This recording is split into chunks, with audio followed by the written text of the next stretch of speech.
Hello my dear friends, welcome back to our legal channel on YouTube. I am Advocate Tabassum Sheikh from Expert Jurist LLP. My dear friends, as I have already summarized with you about the contents of 712 extract on my previous video, in this video I would be explaining you in brief about its content. As we all know that the 712 extract is basically in the local language of respective states. So it becomes quite difficult for one to understand the terms mentioned in the 712 extract. Hence, in this video, I would be analyzing with you about the contents of 712 extract in order to you understand it in more precise and clear terms about what the content indicates. Initially, I would be discussing with you about Form 7, which deal with record of rights, and later on I would be proceeding with you of Form 12, which deals with register of crops. So let's begin with Form 7. The first content of Form 7 is Gaon Namuna 7 or Adhikar Abhilekh Patra, means record of rights. The heading of the extract itself denoted by its own name, wherein the rights are recorded of a person in relation to such land. This also denotes the liabilities attached in respect to such land. Now the next one is Gao. It denotes the name of the village in which particular piece of land is situated. The next content is Tehsil or Taluka. It denotes a subdivision. It is basically a subdivision of a district in which the land is situated. Now the next one is Bhumapan Kramank, which means survey number or gut number. It is basically a number put up for the land not less than the minimum area specified in section 82 of MLR Code 1966. This number is put up after a survey is conducted by the government revenue authorities under sub-rule 1 of rule 3 of Maharashtra Land Revenue Survey and Subdivision of Survey Number Rules 1969. Now the next one is Bhumapan Kramankacha Upavibhag, a subdivision of survey number. It is a number put up for every holding for which the area is less than the area specified in section 82 of MLR Code 1966 shall be separately measured, calcified and assessed, and shall entered as land records as a subdivision of survey number under sub-rule 2 of Rule 3 of Maharashtra Land Revenue Survey and Subdivision of Survey Number Rules 1969. Is Buddha Dharna Paddhati. Buddha Dharna, it means occupancy, and Paddhati, it means type. So this content is very important and crucial in the 712 extract and is to be noted carefully. Under section 29 of MLR Code 1966, the persons are classified into occupant class 1 and occupant class 2. Also, it extends information about the land held by the government lessee.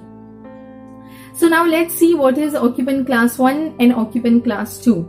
So occupant class 1, now persons who are classified as the occupant class 1 are the person who can transfer the land without the prior permission of the collector. Means they are free to transfer the land to an agriculturalist.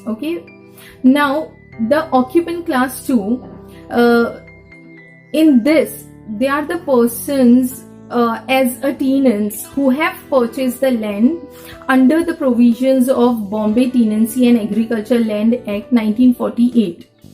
So they are not allowed to transfer the land without the prior approval of the collector.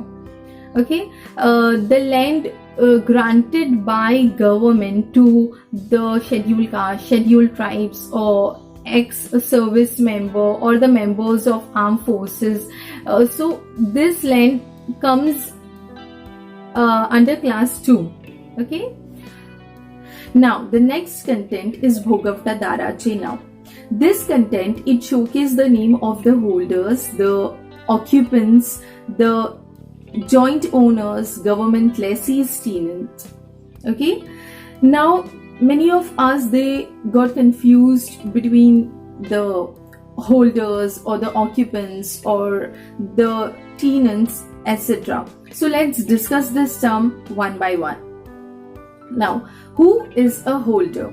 Holder, it means a person who is in lawful possession of land, irrespective whether the possession is actual or not.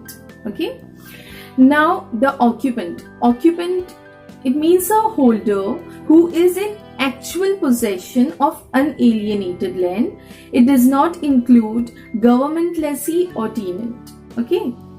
Now the next one is joint owner. Is very simple, like who hold the land as a co-sharer or whose share are undivided under Hindu law. Okay. The next one is government lessee. Government lessee, it includes a person. It means a person who hold the land from the government under a lease as prescribed in Section 38 of MLR Code 1966.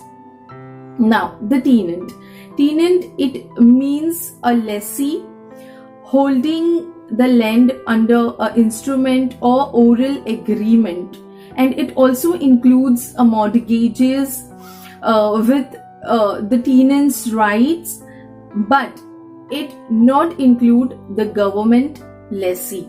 Okay, so if any of such person who obtain the rights, okay, with respect to such land, must inform the talati of such rights within a period of 3 months. Okay, exemption is granted if the right is obtained through the collector permission or registered documents. Okay, but still I would suggest that it's better that even you obtain the information through the collector or the registered documents, one must inform about their rights related to the lands to the talati as soon as possible. Okay, so my dear friends, in this video I have included as much as possible the contents just to avoid to make this video much lengthier.